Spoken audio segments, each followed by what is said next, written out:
Bienvenue à tous, ravi de vous retrouver pour cette édition de l'information. 2 sessions ordinaires par an et non une comme c'est le cas aujourd'hui. C'est la proposition d'Alassane Ouattara, président de la République de Côte d'Ivoire. Proposition faite lors de la désormais traditionnelle adresse au Congrès sur l'état de la nation ce mardi 25 avril au Sofitel, Hôtel Ivoire, devant les 2 chambres réunies. Le chef de l'État ivoirien a aussi annoncé, mais cela n'est pas une proposition, un plan Marshall pour la jeunesse. Nous retrouvons Issa Badini depuis l'esplanade du Sofitel Hôtel Ivoire au terme d'une cérémonie qui aura mobilisé toute la République.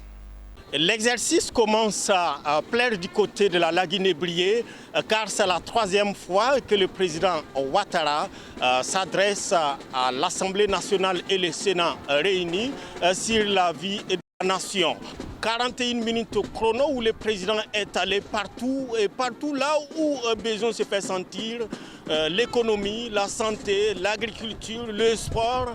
Voilà, c'est un président comme à son habitude, distribuant des bons points et de très bons, mais reconnaissant tout de même que la situation internationale est difficile, mais malgré tout, il ne change pas de cap car sa vision, selon lui, est claire. Conformément à mes engagements, le programme d'accès à l'électricité se poursuit et s'amplifie. Nous avons fait des progrès significatifs. Et je peux affirmer qu'en 2025, la quasi-totalité de nos villages sera connectée au réseau électrique comme je m'y étais engagé en 2011. Les perspectives économiques sont donc favorables, même si le gouvernement doit demeurer attentif en raison des incertitudes liées à une situation internationale instable. Pour l'année 2023, le taux de croissance du produit intérieur brut est projeté à 7,2% et le taux d'inflation devrait baisser à 3,7%. Certains diront que c'est un cours d'économie, mais ça en vaut la peine pour montrer la solidité de la Côte d'Ivoire.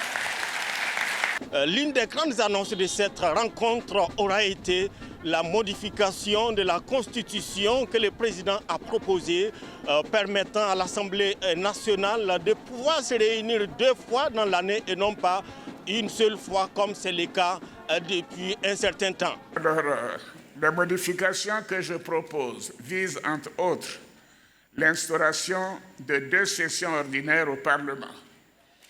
Oui. L'une de janvier à juin et l'autre d'octobre à décembre, ainsi que les élections des députés et des sénateurs. Il a, dans la foulée, annoncé que la Constitution sera modifiée pour la rendre conforme aux réalités du moment. Le fait majeur à retenir, c'est le changement du nombre de sessions pour avoir un travail cohérent qui coïncide avec les vacances de l'exécutif. Parce qu'avec la session unique, pendant que l'exécutif était en vacances, nous on travaillait, et pendant qu'il travaillait, nous on était en vacances. L'année de la jeunesse, vous l'avez si bien entendu, c'était l'annonce du président Ouattara à l'occasion des fêtes de fin d'année. Et oui, il est revenu encore sur la question, et cette fois, pour lui, c'est un véritable plan Marshall qui est annoncé pour la jeunesse durant cette année 2023. En cette année 2023, des actions fortes sont programmées dans ces différents domaines pour un montant de 361 milliards de francs CFA en vue de tracer des sillons durables pour le succès du programme. J'avais indiqué au Premier ministre et au ministre Touré que mon objectif, c'est de faire en sorte que les jeunes sachent que chaque jour, cette année, 1 milliard de francs CFA leur sera consacré, c'est-à-dire 361 milliards pour l'année 2023. 302 parlementaires présents sur 350 possibles dans cette salle de l'auditorium du Sofitel Ivoire.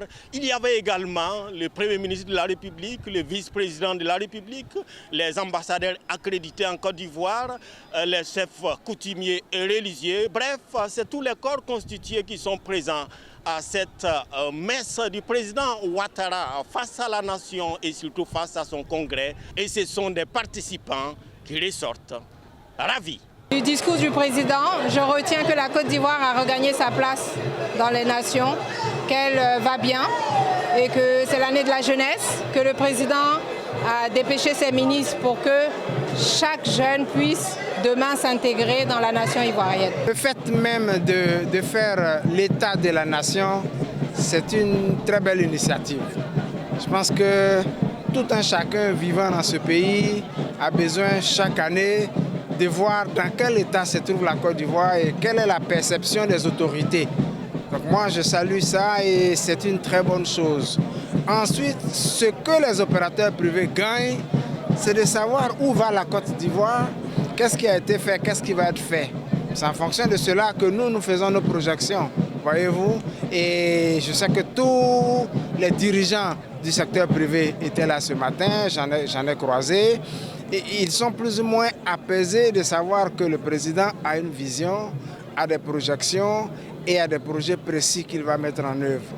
Le pays va bien, il est gouverné et toutes les indications sont ouvertes selon le président Ouattara, mais pas tout à fait pour certains.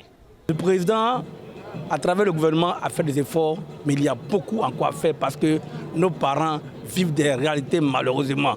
Et j'espère que l'action gouvernementale soit véritablement de mise de manière opérationnelle, de manière concrète dans les marchés.